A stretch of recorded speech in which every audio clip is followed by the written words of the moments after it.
मित्रांनो, आपण एक एक पैसा गोळा करून आपलं कुठे ना कुठेतरी आयुष्याची घडी बसवायचा प्रयत्न करत असतो आणि त्याच्यामध्ये संपूर्ण भारतच नव्हे, पूर्ण जगभरामध्ये सायबर क्रिमिनल लोक नवीन नवीन प्रकारचे कारनामे करून लोकांचे अकाउंट खाली करून लोकांच्या आर्थिक नुकसान झालं पाहिजे या हेतूने आणि ह्याच विषयावरती आज आपण चर्चा करायला घेतलेली आहे। भरपूर प्रमाणामध्ये अशा प्रकारची गुन्हेगारी सातत्याने वाढत चाललेली आहे आणि आपल्या ऑटो रिक्षा चालकांच्या हितासाठी आपण आज व्हिडिओ बनवत आहोत। तर माझ्याबरोबर आहेत वसीमभाई। वसीमभाई, संपूर्ण भारतामध्येच नव्हे तर पूर्ण जगभरामध्ये हे सायबर क्रिमिनल नवनवीन प्रकारचे अक्कल शक्कल लावून लोकांच्या खिशाला कात्री लावण्याचं काम करत आहेत आणि या कात्रीपासून आता तुम्हाला जर बघायचं सांगायचं झालं, असे अनेक प्रकारचे क्रिमिनल आहेत, सायबर क्रिमिनल म्हणता येईल त्यांना, की अशा गुन्हेगारांपासून कशा पद्धतीने सावधगिरी बाळगली पाहिजे। संपूर्ण या ग्रह खात्याच्या मार्फत भरपूर अशी जागरूकता वाढवण्याचा प्रयत्न हे प्रशासन करत आहे, पण कुठे ना कुठेतरी लोकांची फसवणूक झालेली दिसते। तर तुम्हाला काय वाटतं की कशा पद्धतीने अशा प्रकारचे जे होणारे चोऱ्या आहेत, सायबर चोऱ्या, या कशा थांबवता येतील आणि भरपूर अशा शासनाने सुद्धा जागरूकता आणण्याचं काम केलेलं आहे, त्याच्यावरती तुम्ही काय सांगतील? नमस्कार, जय महाराष्ट्र मित्रांनो। आजचा मुद्दा असा आहे की सायबर क्राईम वरती कसा आपण नियंत्रण आणावं ह्या विषयावर आज मुद्दा आम्ही मांडलेला आहे। हा, पर हे जे आता डिजिटल जे नेटवर्किंग आहे, आता जे मोबाईल संदर्भात जे ऍप वगैरे येतात, त्यात नवीन नवीन ऍप येतात मागच्या, जेणेकरून हा जे विषय सायबर क्राईमचा वाढण्याचा मुद्दा म्हणजे केव्हापासून सुरुवात झाला, ज्यावेळेस लॉकडाऊनची सुरुवात होती त्यावेळेस काही एक कंपन्यांनी असे छोटे छोटे ऍप तयार केले की बाबा क्विक लोन, झटपट लोन, 2 मिनट में आपको आपके अकाउंट पे 2000 रुपये मिलेगा, लोन उपलब्ध व्हायचे। आणि हे घर बसल्या बसल्या ह्या लोकांना सवयी केव्हापासून लागल्या, लॉकडाऊन पासून लागल्या। पण लोकांनी घेतल्या, 2000 घ्यायचे, त्याने असे आमिष दाखवायचे की बाबा 2000 रुपये घ्या, 2 मिनिटात तुमच्या अकाउंटवर, आणि अकाउंटवर ट्रान्सफर पण आपल्या व्हायचे पैसे आधार कार्डवर आणि पॅन कार्डवर। ते पैसे ट्रान्सफर जरी झाले, 1 हप्त्याची मुदत असायची, 2000 जरी आपण घेतलो तर तिथं परतफेड करायला लागायची किती, 2500 रुपये 1 आठवड्यात।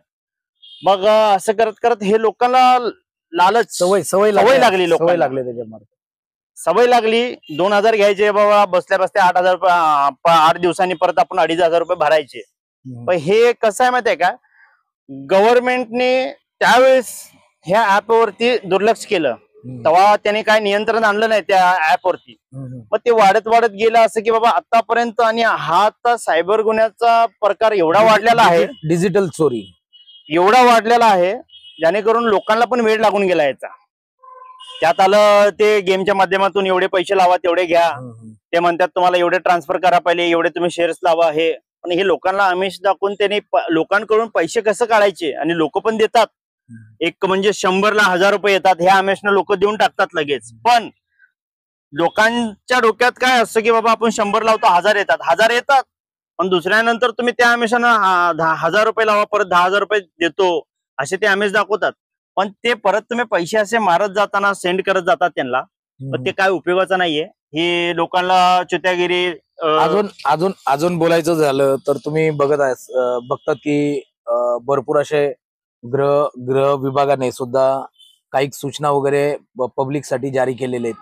तसंच आपण बी रिक्षा वगैरे चालवतो, आपण बी मोबाईल वगैरे वापरतो, या मोबाईलच्या माध्यमातून भरपूरदा आपल्याला अनैतिक कॉल येतात की तुम्ही हा गेम डाउनलोड करा किंवा ही लिंक डाउनलोड करा।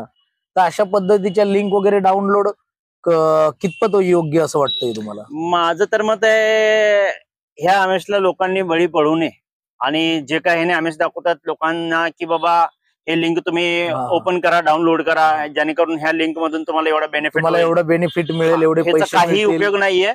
आणि घर खात्यांनी जे काय आता पब्लिसिटी केलेली की बाबा कुठल्या जागरूकता अभियान चालू अननोन केलं. नंबरला तुम्ही उत्तर देऊ नका, अननोन व्हिडिओ कॉल किंवा ओटीपी ला तुम्ही काय त्याचा रिप्लाय देऊ नका. अजून दुसरी चांगली गोष्ट आहे. तुम्हाला थोडंसं थांबवतो. दुसरी गोष्ट अशी की भरपूर वेळा कधी कधी आपण काही गोष्टींसाठी आपण आपल्याला बँकेतून कॉल येतो की साहेब की आम्ही या बँकेतून बोलतोय आणि तिकडून आपल्याला ओटीपी वगैरे मागितला जातो.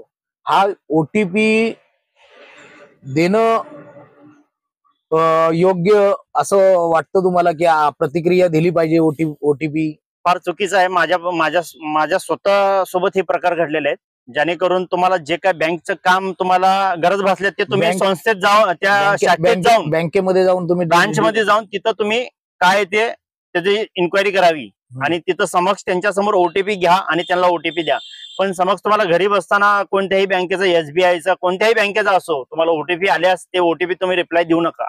भरपूर वेळा मित्रांना असं होतं की ओटीपी वगैरे परत तुम्ही रिटर्न तुम्ही देत असतात आणि ओटीपी दिल्यानंतर तुमच्या बँकेमध्ये पैसे उरत नाहीत.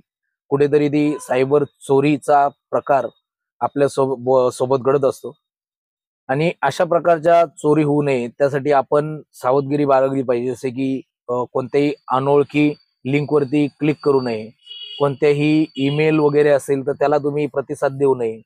दुसरी गोष्ट अशी की तुम्हाला जर काही चौकशी वगैरे करायची असेल तर तुम्ही स्वतःच्या जे बँक आहे त्या बँकेमध्ये जाऊन तुम्ही चौकशी वगैरे करू शकता. अशा भरपूर आपल्या ज्या लिगली गोष्टी आहेत त्या आपण स्वतःच्या आपल्या शाखेमार्फत जाऊन आपण चौकशी वगैरे करू शकतो त्या गोष्टीची. पण तुम्ही लिंक वगैरे डाउनलोड करू नका, तुम्ही ओटीपी देऊ नका, कोणाला चुकूनही पैसे ट्रान्सफर करण्याचा प्रयत्न करू नका. तुमच्या ओळखीचं नसेल, तुमच्या ओळखीचा नंबर नसेल तर अशा लोकांपर्यंत तुम्ही संपर्क साधणं 100% टाळलं पाहिजे.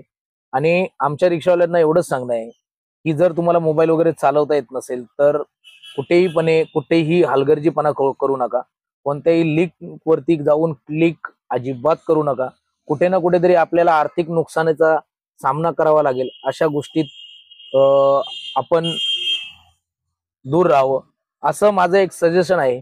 आणि हा व्हिडिओ फक्त बनवण्याचं एकच कारण होतं वसीमभाई की आर्थिक नुकसान होण्यापासून आपण अशा अनोळखी लिंक म्हणा, अनोळखी कॉल पासून म्हणा आपण 100% सावधगिरी बाळगली पाहिजेच.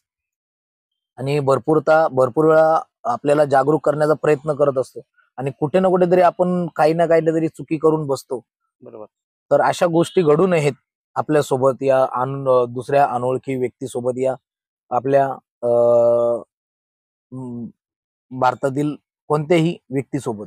अजून एक प्रशांत भाऊ, मी 1-2 शब्द बोलतो आपल्या मित्रांसाठी की कुठल्याही तुम्ही लोनसाठी आणि कोणत्याही पैशासाठी तुम्ही बळी पडू नका. पहिली गोष्ट, तुम्ही मेहनत करून पैसा कमवा.